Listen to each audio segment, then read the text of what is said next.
জয় হিন্দ। আজকে আমরা আলোচনা করব যে টপিক হচ্ছে ওয়ার্ল্ড জিওগ্রাফি। তো ওয়ার্ল্ড জিওগ্রাফির মধ্যে আমরা চারটি ভাগে ভাগ করেছি। একটি হচ্ছে অ্যাস্ট্রোনমি, 2 নম্বর হচ্ছে জিওলজি, 3 নম্বর হচ্ছে টোপোগ্রাফি, 4 নম্বর হচ্ছে জিওগ্রাফি। এই চারটি ভাগে ভাগ করেছি আমরা। তো আজকে আলোচনা করব হচ্ছে অ্যাস্ট্রোনমি সম্পর্কে। তো অ্যাস্ট্রোনমি সম্পর্কে যাবতীয় ধারণা থাকে আমাদের ছোট বেসিক থেকে যারা শুরু করে মনে করছো তাদের জন্য আমরা ভিডিওটা তৈরি করছি। যেমন হচ্ছে আমরা জানবো যে হচ্ছে তারা কিভাবে তৈরি হয়। সাধারণত তারা তৈরির পেছনে দুটি কারণ থাকবে। তারা হচ্ছে যে তারা যদি মানতে চাই আমরা তারা কাকে বলবো, তারা বলতে গেলে তার প্রধান কারণ হচ্ছে তার হিট প্রয়োজন। তারা মানার জন্য 1 নম্বর হচ্ছে তার হিট প্রয়োজন, 2 নম্বর হচ্ছে লাইট। তো এই দুটিই কিন্তু আমাদের সূর্যতে হিট এবং লাইট দুটিই আছে। তার জন্য আমরা আমাদের পৃথিবীর সর্বের কাছের নক্ষত্র হিসাবে জানি বা কাছের তারা হিসাবে আমরা সূর্যকে জানি। তারপরে আমরা নেক্সট টপিক আমরা শুরু করি। আমরা এরপরে হচ্ছে ডিটেলসে পড়তে শুরু করব হচ্ছে যে আমরা তারা তৈরি কিভাবে হয়েছিল। তো তারা তৈরির পেছনে অনেক ইতিহাস আছে, আমি সহজভাবে বলার চেষ্টা করছি। যেমন হচ্ছে আমরা যদি দেখি, তো তারা তৈরি হওয়ার পেছনে এখানটায় বিরল গ্যাস, প্রথমত পৃথিবীতে বিরল গ্যাস তৈরি হয়। এটা হচ্ছে গ্যাস অনেক দূর দূর পর্যন্ত ছড়িয়েছিল, প্রথমত অনেক দূর দূর পর্যন্ত। বিরল গ্যাসের পরে হয় যে নেহরিকা। নেহরিকা যখন হয় তখন ওগুলো গ্যাসগুলো আস্তে আস্তে আস্তে আস্তে কাছে ঘনত্ব হয়। যখনই ঘনত্ব অবস্থায় আসে, ঘুরতে শুরু করে ঘূর্ণন আকারে, তখন কিন্তু তাকে আমরা বলছি নেহেরিকা বা নেবুলা। এটি গ্যাস ও ধূলিকণার মেঘ সৃষ্টি হয়। গ্যাস ও ধূলিকণার মেঘ সৃষ্টি হয় এবং আলো ও তাপ আস্তে আস্তে তৈরি, ঘর্ষণের ফলে আলো এবং তাপ তৈরি হতে শুরু করে। যখনই আগুন ধরে যায় এবং আগুন যখন ধরে যায় তখনই কি হয়, তারাতে রূপান্তর হয়। তারাতে যখন রূপান্তরিত হয় তখনই কি হয়, তারার মধ্যে কি থাকে, হাইড্রোজেন এবং হিলিয়ামের কি হয়, ফিউশন হয়। ফিউশনের ফলে তাকে কি আকার বলি আমরা, প্লাজমা আকার। তো তারার কি আকার রূপ ধারণ করে, প্লাজমা আকারের রূপ ধারণ করে। প্লাজমা মানে হচ্ছে যে আমরা যখন নাকের নেড়া ছাড়ি না, যেরকম হচ্ছে লিপ লিপে, সেরকমই প্লাজমা হচ্ছে একটা কেমিস্ট্রির টপিক, হচ্ছে একটা এমন একটা টপিক ছেড়ে যাবে না, সব ধাক্কা মারবো আবার চলে আসবে। ঠিক একই রকম প্লাজমা আকারকে বোঝাই হচ্ছে, তাকে আমরা প্লাজমা বলি। তার প্লাজমা তারা থেকে কি হয়, রেড জেনাইট। রেড জেনাইট যাকে আমরা লাল দানব বলি, আমরা লাল দানব। তো লাল দানব কাকে বলবো, যখনই রেড জেনাইটের অবস্থা যখনই কি হয়, ইন্ধন যখনই কমতে শুরু করে, মানে ওর জ্বলন অবস্থা কমতে শুরু করে বা এনার্জি কমতে শুরু করে, তখনই আকারে বড় হতে লাগে। যখনই আকারে বড় হয় তখনই দুরকম রূপ নেয়। একরকম হচ্ছে সাদা বামন, তাকে আমরা বলি হোয়াইট ড্রাফ। সাদা বামন বলতে বোঝাচ্ছে এখানটাই হচ্ছে শ্বেত বামন। শ্বেত বামন হচ্ছে এইখানটায় তারা শেষবার পর্যন্ত আগুন মানে আগুন দলে বা জলে বা আলো দেয়, তারপরে কিন্তু ব্ল্যাক হোলে পৌঁছে যায়। কিন্তু আমরা জানবো দুরকম পদ্ধতিতে। যদি 100 সূর্য থেকে 1.44 মাসের কম হয়, মানে সূর্যের থেকে 1.5 গুণ হতে হবে, তবে এর যদি কম হয় তো এই রাস্তায় যাবে শ্বেত বামন আর হচ্ছে কৃষ্ণ বামন, যাকে আমরা বলি ব্ল্যাক হোল। কিন্তু সূর্য থেকে 1.5 গুণের যদি বেশি হয় তখন কিন্তু নিচে আসবে, যাকে বলো আমরা সুপারনোভা, যাকে আমরা অভিনব তারা বলি। যখনই অভিনব তারা হবে, যখনই অভিনব তারার কিন্তু 4টি রূপ হয়। কি কি রূপ হয়, একটি হচ্ছে নিউট্রন নক্ষত্র, পালসার হচ্ছে কোয়েসার, আর হচ্ছে কৃষ্ণ গ্রহণ। নিউটনে কোনো চার্জ থাকে না, চার্জবিহীন। কোয়েসার আর পালসার এতে অনেক স্পিড থাকে। অনেক স্পিড হওয়ার, যখন অনেক স্পিড হয় না কোনো কিছু, যখন অনেক স্পিডে ঘুরতে শুরু করে, তখন ওর ভিতরে যে সমস্ত ম্যাটেরিয়াল গুলো থাকে ওরা ঘুরতে ঘুরতে ঘুরতে ঘুরতে সলিড ঘনত্ব আকার হয়ে যায়। তখন এমন সময় আসবে, সময় আসার পর ওর ঘূর্ণন কমবে। ঘূর্ণন কমার পর তখন ও কিন্তু ব্ল্যাক হোলে রূপান্তরিত হবে। ব্ল্যাক হোল যখন রূপান্তরিত হবে তো তখন ব্ল্যাক হোলের সব থেকে ঘনত্ব বেশি হয়। ব্ল্যাক হোলে সূর্যের আলো এই পার থেকে ওই পার হতে পারে না। এবার ব্ল্যাক হোল যখন হয়ে যাবে, যখনই তার ওজন ঘনত্ব বাড়বে, মানে আমাদের 1 চামচ মাটির সময় এরকম ব্ল্যাক হোল 10টা হাতির সমান, মানে 10টা হাতির যা ওজন, সেই ওজনে কিন্তু ব্ল্যাক হোল হয়। তাহলে পুরোপুরি কিন্তু ব্ল্যাক হোল এই অবস্থায়, সে তারা যখনই আসুক দুরকম অবস্থা হবে। যদি 144 মাসে, সোলার মাসের মানে চন্দ্রশেখর লাইন, চন্দ্রশেখর তৈরি করলো, চন্দ্রশেখর মাস বলছি, চন্দ্রশেখর মাস যখন বলে দেয় 144-এর যদি কম হয় তো শ্বেত বামন আর কৃষ্ণ বামন হবে। 144-এর মাসে যদি বেশি হয় তো কি হবে, নিউটন, পালসার হচ্ছে কোয়েসার হচ্ছে ব্ল্যাক হোল, এই রূপান্তরিত হবে। এটা হচ্ছে বেসিক, একটা হচ্ছে তৈরি হয়ে গেল, শেষ পর্যন্ত মরে যাবে। এর পরে পর্যন্ত আমরা দেখি নেক্সট টপিক, আমরা নেক্সটে আসবো হচ্ছে যে হচ্ছে মহাকাশীয় বিস্তার। আমি বললাম যে নিউটনের কোনো মাস নো চার্জ থাকে, পালসারের স্পিড বেশি হয়, কোয়েসারের স্পিড বেশি হয়, ব্ল্যাক হোলের ঘনত্ব বেশি হয়, ব্ল্যাক হোলের ঘনত্ব বেশি হয়। এবার আরেকটা টপিক ফলো করো। আর টপিক হচ্ছে যে কালার অফ স্টার, সূর্যের তাপমাত্রা বা রং অনুযায়ী। তো আমরা যদি দেখি, লাল রং হচ্ছে নর্মাল টেম্পারেচার, লাল রং হচ্ছে নর্মাল টেম্পারেচার, সাদা হচ্ছে মিডিয়াম টেম্পারেচার, আর নীল হচ্ছে হাই টেম্পারেচার। লাল সূর্যের কালার দেখেছি আমরা, ম্যাক্সিমাম সূর্যের যে টেম্পারেচার দেখা হয় 6000 ডিগ্রি সেলসিয়াস হচ্ছে নর্মাল ন্যাচারাল, কিন্তু সাদা হচ্ছে মিডিয়াম তাপমাত্রা, আর নীল হচ্ছে টেম্পারেচার। আমরা যদি দেখি গ্যাস যখন আগুন লাগাই গ্যাসে, তখন দেখি যে নীল কালারের বা ব্লু কালারের টেম্পারেচার হয়, ওটা কিন্তু হাই টেম্পারেচারে থাকে, হাই টেম্পারেচার। আমরা কিংবা দেখতে হবে গ্যাস ওয়েল্ডিং করে বা এই যে সময় ওয়েল্ডিং করে, ওদের যে আগুনটা বার হয় ওখানটা লালও বার হয় না, সাদা বার হয় না, দেখবি একটা সবুজ কালার, মানে যেটা আমরা বলি নীল কালার, নীল কালারের হাই টেম্পারেচারে কিন্তু ওদের তাপমাত্রা বার হয়। তারপরে আমরা নেক্সট টপিকে যাচ্ছি, আমরা যাচ্ছি যে সুপার ক্লাস্টার বা মহাবিশ্বের মহাবিন্যাস। আমরা সুপার ক্লাস্টার বলছি যে মহাবিশ্ব। সুপার ক্লাস্টার কি? আমরা জানি যে আমাদের এখানটায় পুরো বিশ্বে হাজার হাজার কি আছে, গ্যালাক্সি আছে, মিলিয়ন মিলিয়ন গ্যালাক্সি আছে, যাকে আমরা গ্যালাক্সি বলছি, মিলিয়ন মিলিয়ন গ্যালাক্সি আছে।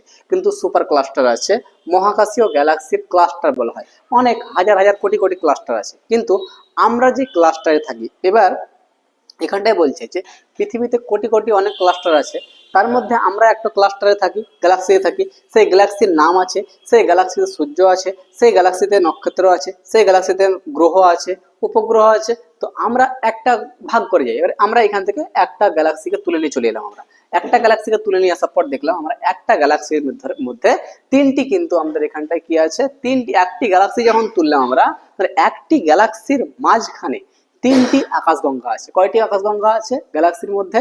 তিনটি আকাশগঙ্গা আছে। তার মধ্যে একটি আকাশগঙ্গার নাম হচ্ছে মন্দাকিনী, একটি হচ্ছে দেবিয়ানী, একটি হচ্ছে NGC-33। তো এই NGC-33 হচ্ছে এই তিনটি। তাহলে প্রত্যেকটা ক্লাস্টারে এখানটা যদি দেখি, তো এখানটাতে তিনটি থাকবে, 1 2 3টি, এখানটায় 1 2 3টি, এখানটায় 1 2 3টি, প্রত্যেকটা তিনটি থাকবে। আমরা এখান থেকে একটা তুলে নিলাম, তো এটা 1 নম্বর, এটা 2 নম্বর, এটা 3 নম্বর। এটার নাম হচ্ছে মন্দাকিনী, এটার নাম হচ্ছে দেবিয়ানী, এটার নাম হচ্ছে ONGC-M33। আমাদের সব থেকে কাছের, আমাদের সব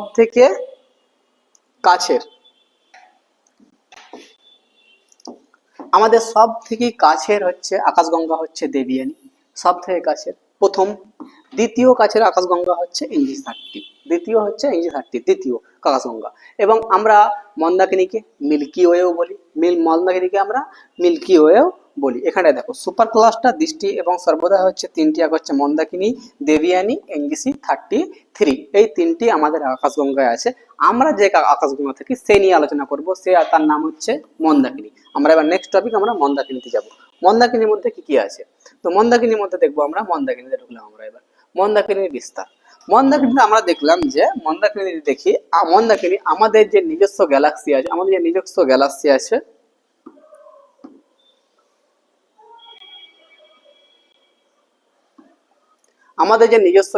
আছে, এবং যে সূর্য আকাশগঙ্গাতে, তাকে আমরা মন্দাকিনী বলি। মানে আমাদের যে আকাশগঙ্গাতে আছে তাকে আমরা গ্যালাক্সিকে, তাকে আমরা বলি। এর 1 নম্বর দেখলাম আমরা।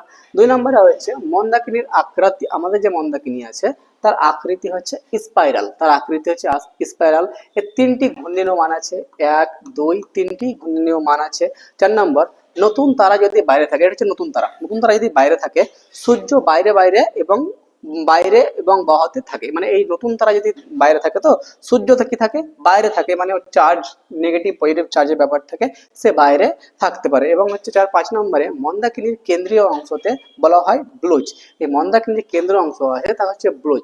যখনই কোনো তারা, আমি বললাম যে প্রথমত অভিনয় বিরল গ্যাসের পর হবে নেবুলার পর তারার পর হচ্ছে রেড জেনিয়র, হয় শ্বেত ভ্রমণ হবে, কিংবা কালো ভ্রমণ, কিংবা নিউট্রন, পালসার, কোয়েসার বা ব্ল্যাক হোল। যখন এই ব্ল্যাক হোল হবে না, তখন লাস্ট পজিশনে কিন্তু এই ব্লোজে এসে কিন্তু পৌঁছে যাবে, 5 নম্বরে দেখলাম। 6 নম্বরে আমরা দেখি, 6 নম্বরে না 7 নম্বরে দেখি, 4 নম্বরে হচ্ছে তারা চূড়ান্ত অবস্থায়, কেন্দ্রীয় অবস্থায় বাহুতে থাকে। এবার দেখো এইখানটায় সূর্য থাকে, তো সূর্যর এখানটায় যে দেখে ব্লুজ একটি সুব্যবহার থাকে। সূর্য নিজের মন্দাকিনীতে এক পাক পাক খেতে 24 থেকে 25 কোটি বছর লাগে, 24 থেকে 25 কোটি বছর লাগে। সূর্যের এক পাক মন্দাকিনী প্রতি সেকেন্ডে প্রায় 250 কিমি বেগে ঘোরে, তাহলে একবার হ্যাপি বার্থডে হতে সময় লাগবে 224 কোটি বছর মন্দাকিনী। তাহলে আমরা মন্দাকিনী সম্পর্কে, আমরা যে মন্দাকিনী থাকি সেই মন্দাকিনীর বেসিক কনসেপ্টে বুঝে নিলাম। আমরা যে মন্দাকিনীতে থাকি এটা সূর্য, এই মন্দাকিনী থাকে, সেখানে তারামণ্ডল আছে, তারামণ্ডল পরে হচ্ছে নক্ষত্র, তারাতে নক্ষত্রমণ্ডল, তারপরে হচ্ছে গ্রহণ, গ্রহণের পর উপগ্রহ, এর আস্তে আস্তে পুরো গ্যালাক্সিতে চলে যায়। এবার আমরা তখন এবার আমাদের নিজের নক্ষত্রমণ্ডলে কটি আমরা নক্ষত্র আছে সেটি আমরা দেখি। নক্ষত্র কয়টি আছে আমাদের, এটি আবিষ্কার করেছিল গ্যালিলিও, প্রথম আবিষ্কার করে। এবার আমরা নক্ষত্র দেখি। আমরা যে তারামণ্ডল থাকে, আমাদের প্রথমে সূর্য, সূর্যের পরে চলে যাবে তারামণ্ডল, তারামণ্ডল। এবার তারামণ্ডল আকাশের কয়টি তারা এবং কল্পনার দিক থাকে, নির্দিষ্ট আকৃতির নকশা তৈরি করলে এবং সেই আকৃতির দৃষ্টিভঙ্গিকে আমরা তারামণ্ডল বলি। এগুলো তারামণ্ডল, যে উর্সা মেজর, উর্সা মাইনার, ওরিয়ান, হান্টার, এগুলো প্রায় এগুলো প্রায় আমরা দেখি। যদি আমরা, যেমন হচ্ছে মূল তথ্য, তারামণ্ডল বাস্তবে পরস্পরের সাথে সম্পর্কিত নয়, এগুলো শুধুমাত্র পৃথিবী থেকে দেখার জন্য একটা কল্পিত আকৃতি। তারামণ্ডলের জনক সময় নির্ধারণ এবং জ্যোতিষবিজ্ঞানের জন্য গুরুত্বপূর্ণ ভূমিকা পালন করে। তারামণ্ডলের টোটাল হচ্ছে বর্তমান জ্যোতিষবিজ্ঞানী অনুযায়ী বা এবং বর্তমানে জ্যোতিষবিজ্ঞানী এবং ইন্টারন্যাশনাল অ্যাটমিক ইউনিট অনুযায়ী, ইন্টারন্যাশনাল অ্যাস্ট্রোনমিক ইউনিট অনুযায়ী আমাদের টোটালে এখন তারার সংখ্যা হচ্ছে 88টি। 88টি তারামণ্ডল আছে, তারামণ্ডল 88টি আছে। 88 তারামণ্ডল পর আমরা যদি চলে আসি, এবার যদি দেখি আমরা, তো দেখা যায় তারামণ্ডলের পর দিয়ে গুরুত্বপূর্ণ যেমন হচ্ছে ধ্রুবতারা, সাইরাস। সাইরাস প্রাচীনকালে এই ধ্রুবতারাকে দেখে কম্পাস হিসেবে ব্যবহার করা হতো। সাইরাস, এবং এটি সবচেয়ে উজ্জ্বল নক্ষত্র, এটি ওরিয়ার মাধ্যমে আবিষ্কৃত হয়।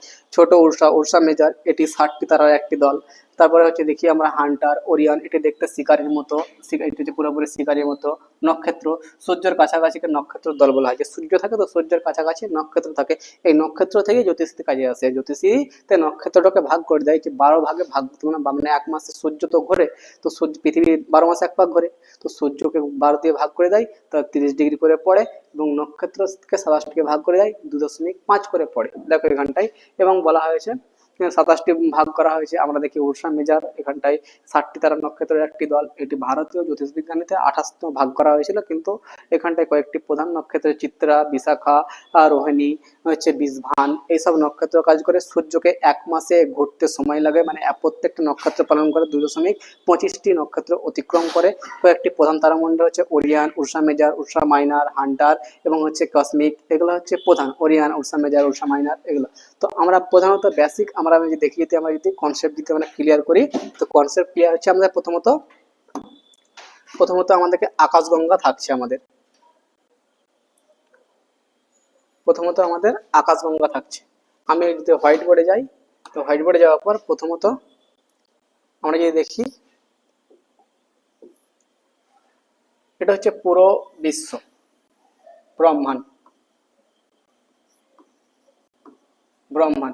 ব্রহ্মাণ্ডের পরে চলে আসছে যে আকাশগঙ্গা, আকাশগঙ্গার পরে চলে আসবে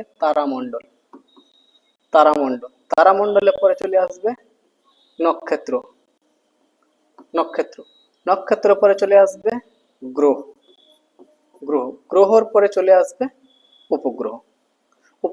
তো প্রথমত আমরা এখানটা, এবার আমরা আমাদের ব্রহ্মাণ্ডে এখানে কি আছে, সূর্য, একটা সূর্য আছে। একটা সূর্যের পরে আমরা যদি দেখি, আমাদের সূর্যের সব থেকে কাছের নক্ষত্র দেখা হয়, তো 1 নম্বর হচ্ছে প্রক্সিমা সেঞ্চুরি, সূর্যের ভাই প্রক্সিমা সেঞ্চুরি। 2 নম্বর যদি আমরা দেখি, তো হচ্ছে 2 নম্বর যদি আমরা দেখি, তো সাইরাস ডগ স্টার, এটা নক্ষত্র দিক থেকে, সূর্য দিক থেকে চলে গেল দ্বিতীয়। এবারে আমরা যদি আকাশগঙ্গা, ব্রহ্মাণ্ডের মধ্যে আকাশগঙ্গা দেখলাম, আকাশগঙ্গার মধ্যে আমরা সূর্য থাকছে এখানটায়। তারপরে তারামণ্ডল, আমাদের এখানে 88 তারামণ্ডল আছে, 88 তারামণ্ডল, নক্ষত্র আছে 27টি, গ্রহ আছে 8টি, উপগ্রহ 1000। আমরা এরপরে কিন্তু পরবর্তী স্টেপ হচ্ছে আমরা সূর্য কিভাবে তৈরি হয়েছে, সূর্যের মধ্যে কি কি তাপমাত্রা, কিভাবে সূর্যের তাপমাত্রা থাকে, সূর্যের রেডিয়াস কি, মানে কোন রেডিয়াস, কিভাবে ক্ষতিগ্রস্ত হয়, জ্বালানি মানে সূর্যের তাপমাত্রা কত, আমরা নেক্সট ভিডিওতে আমরা আলোচনা করব। জয় হিন্দ।